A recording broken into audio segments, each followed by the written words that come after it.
सत श्री अकाल जी सारिਆਂ ਨੂੰ मैं ज्योति विट्टी पैरामोंटी सर्विसेज तो होप तुसी सारे ठीक ठाक होंगे। अज की वीडियो बहुत ज़्यादा खास है, इनू स्टार्टिंग टू एंडिंग तक जरूर सुनना कि आपां किवें किद्दां दा प्रोसैस ते किहड़े पर्सन लई किद्दां दी एप्लीकेशन लगानी है, क्योंकि ये वीडियो स्पैशल उन्होंने लिए है जिहड़े सिर्फ वर्कर है, मतलब जॉब एम्पलॉयज़ ने, सिर्फ जॉब करते हैं, कोई बिजनेस नहीं है, कोई अदर इनकम नहीं है, कोई कुछ नहीं है, सिर्फ और सिर्फ जॉब। वो जॉब भावें 10,000 तो शुरू होंदी होवे चाहे 50,000 तो उन्होंने लिए ये वीडियो है प्रॉपर। तुसी इस वीडियो नू सुनना है कि जिहदे नाल तुहाडा किसी भी कंट्री अप्लाई करन दा अगर प्लान आ तो उहदे विच काफ़ी तुहानूं हैल्प मिलेगी, प्लस तुहानूं इन्फॉर्मेशन मिलेगी कि मैं जॉब कर रहा तो मेरे लिए किहड़े-किहड़े ऑप्शनस जिहड़े आ वो अवेलेबल है। ठीक है, तो सब तो पहला गल आउंदी जॉब की कि जॉब किहड़ी-किहड़ी कैटेगरीज की होंदी है। जॉब की गल करिए अजकल जिहड़ी इंडिया दे विच अगर गल करिए प्राइवेट डाटा एंट्री ऑपरेटर्स होंदे आ, बैंकिंग की जॉब होगी, प्राइवेट जिहड़े क्रेडिट कार्ड डिपार्टमेंट्स के होंदे, इंश्योरेंस सैक्टर के हो गए परसनस एंड मतलब इंश्योरेंस दे विच जॉब करते हो, राइट, मतलब इंश्योरेंस एजेंट्स ना होन वो बिजनेस दे विच आंदे ने। तो उस तो इलावा लाइक हैल्पर्स दी या फैक्ट्री च सुपरवाइजर ने, मतलब सो मैनी कैटेगरीज जिहड़ियां अलग अलग, कोई tally communications they which job करदा पिया आ एज ऑन, और कोई लेके जिहड़े केबल डाटा ऑपरेटर्स होंदे वो है, कोई सॉफ्टवेयर सेलिंग दी कंपनी दे विच एज अ सेल्स एग्जीक्यूटिव है, या व्हीकल्स दी कंपनी दे विच एज अ सेल्स एग्जीक्यूटिव है। तो ऑलमोस्ट यही कैटेगरीज होंदियां जॉब्स दियां। सो जेकर तुसी भी इन्हां जॉब्स तो बिलोंग करते हो तो तुसी किवें ते किद्दां वीज़ा लेना। सब तो पहली गल आउंदी जॉब असीं कर रहे हैं, मतलब असीं एक बाउंड दे विच रह रहे हैं, ठीक है। वो जॉब के कुछ टर्म्स एंड कंडीशन, कुछ साडे रिस्पोंसिबिलिटीज़ जॉब दियां होंदियां ने। तो अप्लाई करन दे लई सब तो पहली चीज़ तुहानूं की चाहिदा, जॉब कर रहे हो, ठीक है। जे किसी की सैलरी 40,000 है तो उन्होंने बट ऑबवियस आ कैश नहीं मिलती होगी, वो अकाउंट दे विच ही जाती होएगी। जिहदी सैलरी 10,000 15,000 तो स्टार्टअप हो जाता, वो कैश भी लेंदे ने।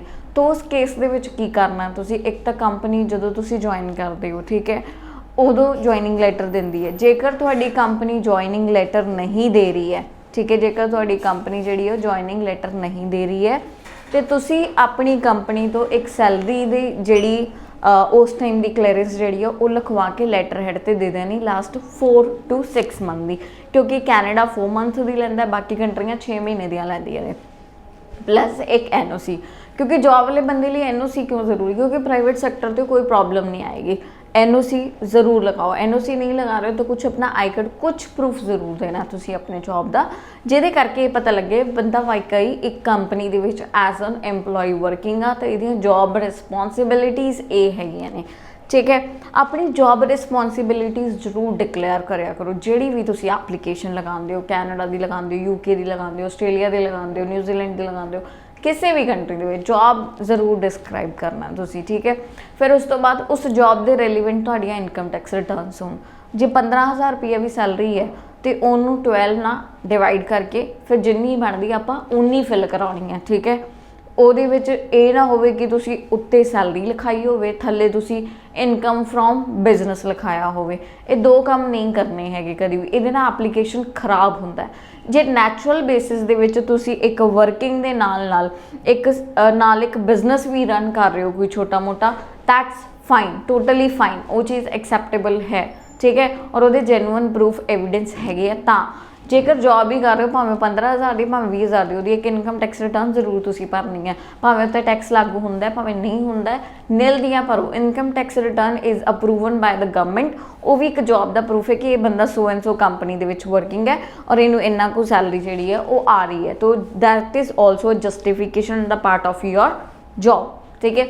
और जो भी है थोड़े अगर अकाउंट सैलरी दे विच सैलरी जी अकाउंट दे विच आ रही है तो उस अकाउंट की स्टेटमेंट भी लानी चाहिए, उस बैलेंस है चाहे वो नहीं है, बट वो भी एक सैलरी प्रूव होंदा है, ठीक है।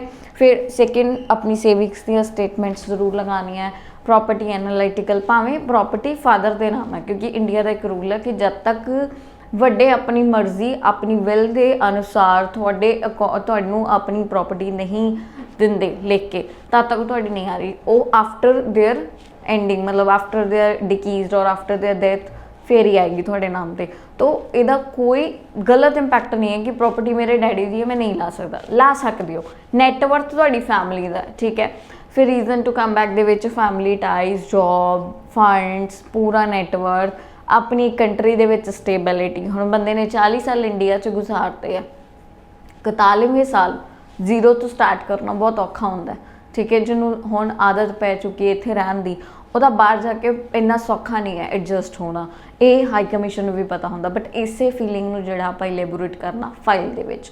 ਤੋ ਇਹ ਚੀਜ਼ਾਂ ਬਹੁਤ ਹੀ ਇੱਕ ਨੋਰਮਲ ਟੌਪਿਕਸ ਹੈਗੇ ਜਿਹੜੇ ਕਿ ਤੁਸੀਂ ਪ੍ਰੋਪਰ ਤਰੀਕੇ ਨਾਲ ਸਮਝ ਕੇ ਫਿਰ ਆਪਣੀ ਐਪਲੀਕੇਸ਼ਨ ਨੂੰ ਲਾਂਚ ਕਰਨਾ ਹੈ। ਕੋਈ ਵੀ ਚੀਜ਼ ਇੱਦਾਂ ਨਹੀਂ ਕਰਨੀ ਜਿਹੜੀ ਐਪਲੀਕੇਸ਼ਨ ਲਈ ਗਲਤ ਹੋਵੇ।